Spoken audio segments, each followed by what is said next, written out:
Hello everyone, welcome to another day in the car. Fasten your seatbelts, this is going to be a bumpy ride. We are starting this video with just a look at the crazy last week of Barry and Suzanne's relationship. On May 5th, Suzanne drove Macy to Gunnison and dropped her off at Mallory's place. On May 6th, she stopped by and talked to Jean Ritter and told her, no, don't come over. I'm going to be busy working on Barry's books. Jean and Suzanne would have a cup of coffee or tea and do some chit-chatting. So May 6th is the day that Suzanne and Barry had an argument. Suzanne sent Barry a text that said, "I'm done. I could care less about what you've been up to for years. We need to figure this out civilly." And then Barry sent to her, "I promise you, you are wrong about all the crazy thoughts about me. Why would I want another? Only a fool would stray from an angel like you." And Barry said, "I'm sorry if I could overcome my hurt heart," and said stuff like, "Life on Earth is mere grains of sand compared to eternity. He'll be dead soon, but she and the girls will be well taken care of." May 6th is also when they had the discussions about money, and Suzanne saying it's all about money. At 7:25 in the morning on May 7th, Suzanne sent a message to Jeff saying that it's been a magical last few days, and she texted him most of the day. Barry was in town, and he made a call talking about the new truck that he ordered, and it was $80,000, and Barry called Gene Mormon, Suzanne's dad. I don't know what that was about on May 7th. At 4:43 p.m., Suzanne texted Barry and told him that she'd been studying all day and that veggie stew was on for dinner. And then they were both home and weren't doing anything with their phones between 6:52 and 11 p.m. when Mallory was sending pictures to both of them of the trip the girls were on. And even at 11 p.m. when she texted them, "I got the job," neither one of them answered. Which brings us to May 8th, that last Friday. And it was a strange one. May 8th at 7:02, Suzanne wrote a grievance list of some sort. Wedding ring, and Barry answered that one for them and said that he melted a wedding ring down in Indiana. And also, Suzanne had wondered to him a few times why he did not always wear his wedding ring. And Facebook women friends, good for business. And Barry said that's because she objected to the number of females on his Facebook. Resort in Mexico, which is when they went to Cancun.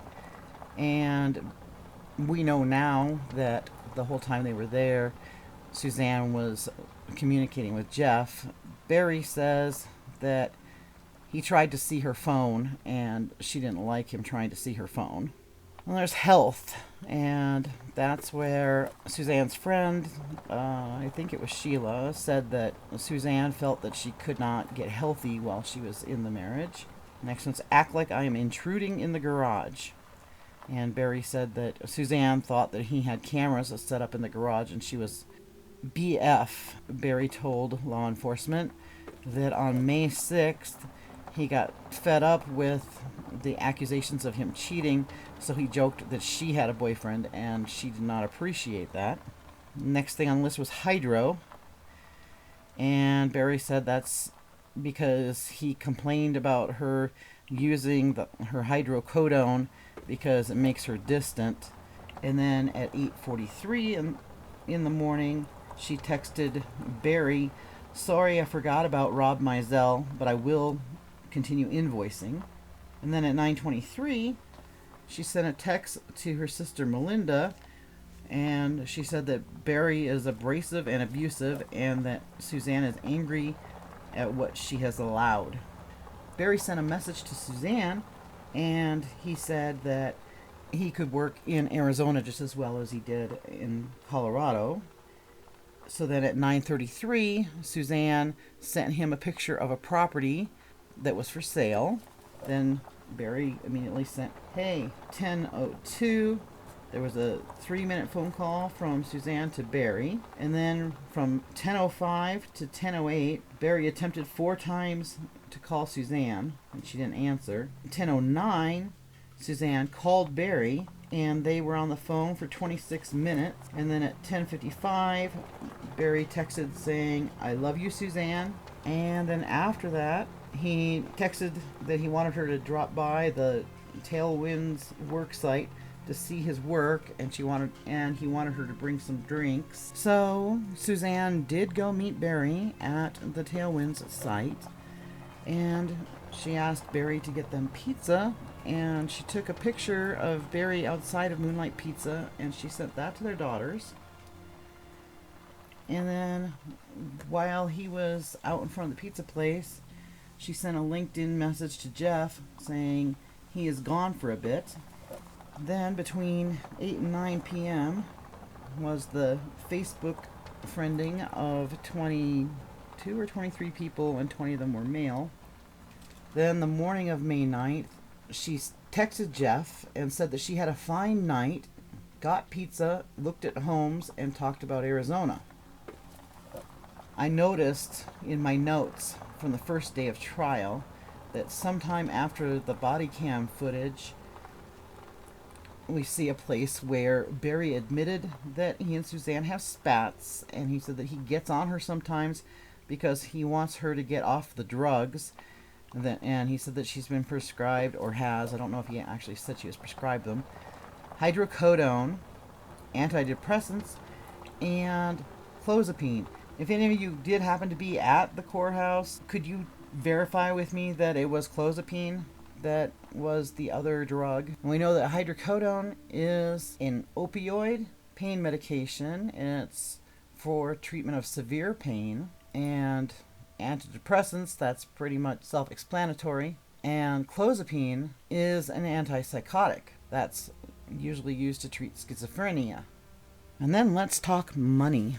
Suzanne had secret bank accounts. She had been banking since April 2020 with Green Dot Bank and Royal Compass Management.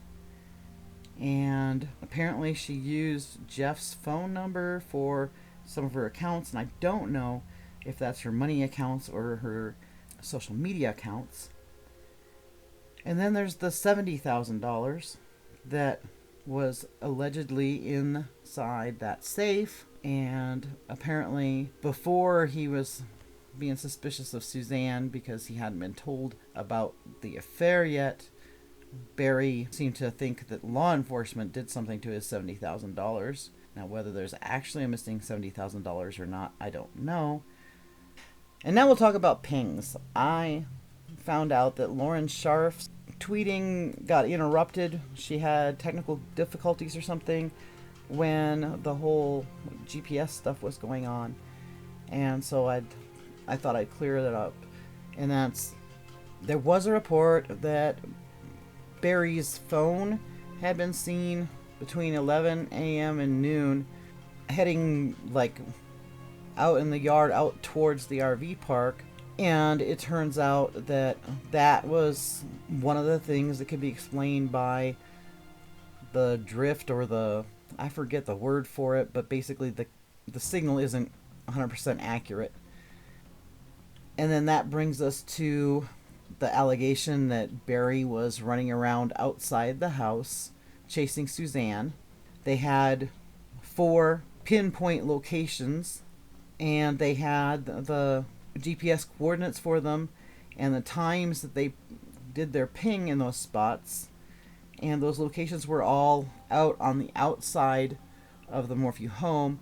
And so the arrest affidavit stated like it was a fact that at 2:44 p.m. Barry was chasing a conscious Suzanne around the house. Then the defense tore that to pieces. They ended up taking each one of those coordinates and what time he was at the coordinate, and they agreed to go with the straight path between And then it turns out that if doing the straight line through the house, they would have him running at 30 to 45 miles an hour through solid walls, which means that he'd be having to do like 80 if he was actually doing it on the outside of the building. So there's that. Thank you for watching Another Day in the Car with Jules. Do you guys remember this?